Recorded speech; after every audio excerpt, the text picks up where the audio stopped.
ഒരു കാര്യം, ഒരു പരാജയത്തിന്റെ പാഠം പഠിക്കുമ്പോൾ അതിൽ പല ഘടകങ്ങൾ വരും. അതിലൊന്ന് നിങ്ങൾ ഈ പറഞ്ഞ ഫാക്ടറിയും അതിൽ വരാൻ കാരണങ്ങളുണ്ട്.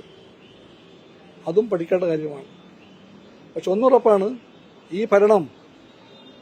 ഭരണം ജനങ്ങൾക്ക് എല്ലാ രംഗത്തും ശ്രദ്ധേയമായ നേട്ടമുണ്ടാക്കിയ ഭരണമാണ്.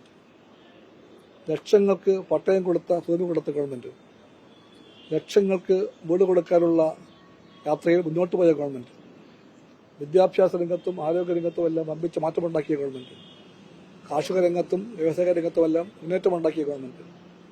ആ ഗവൺമെന്റ് കേരളം കണ്ട ഏറ്റവും മികച്ച ഒരു ഗവൺമെന്റാണ്.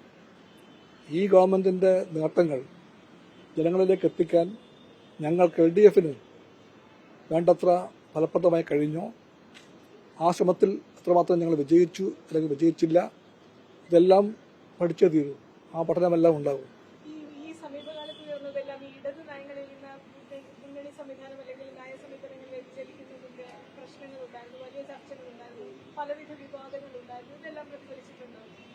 ഈ ഗവൺമെന്റ് ഇടതുപക്ഷ ജനാധിപത്യ മുന്നണി ഗവൺമെന്റാണ്.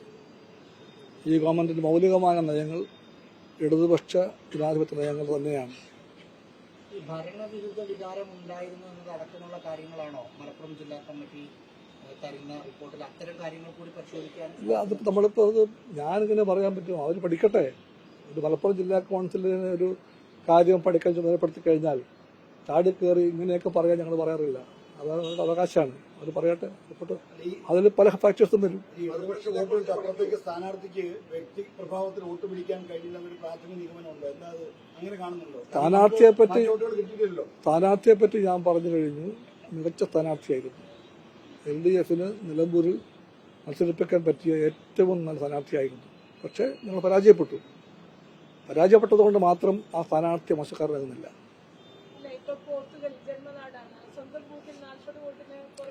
അതെല്ലാം അങ്ങനെ നിങ്ങളങ്ങനെ ഓരോ പോത്തുകൾ പറയുന്നുണ്ടെന്നും നിൽക്കണ്ട. ഒരു ഇലക്ഷനിൽ വോട്ടിങ്ങിൽ പല പല ഫാക്ടേഴ്സ് പ്രവർത്തിക്കും. ഏത് ഫാക്ടർ അവിടെ പ്രവർത്തിച്ചു, എന്തുകൊണ്ട് അവിടെ ആ വാർഡിൽ ആ ബൂത്തിൽ വോട്ട് കുറഞ്ഞു, അതൊന്നും ഇപ്പം എനിക്ക് പറയാൻ പറ്റില്ല. നിങ്ങളവിടെ ഇങ്ങനെ നോക്കി നിൽക്കേണ്ട കാര്യമില്ല. പോത്തുകളിൽ മാത്രം പറയാം, എല്ലാം പറയാം.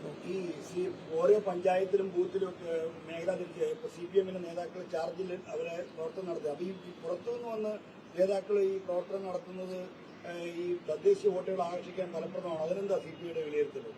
അതൊക്കെ പലപ്പോഴും നമ്മൾ കണ്ട കാര്യമുണ്ട്. ബൈ ഇലക്ഷനിൽ എല്ലാ ഭാഗത്തു നിന്നുമുള്ള നേതാക്കന്മാർ വരും.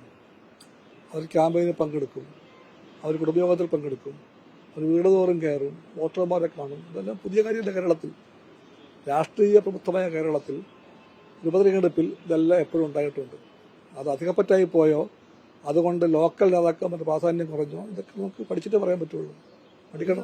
പഠിച്ചിട്ടേ പറയാൻ പറ്റുള്ളൂ.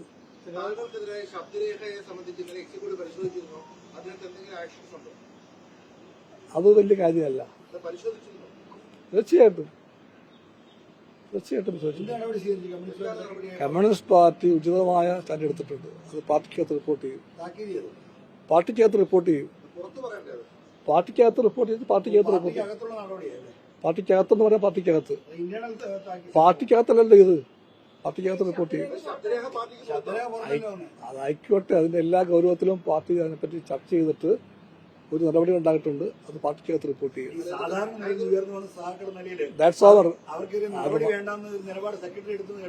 അവരൊക്കെ നല്ല സഹാക്കളാണ്.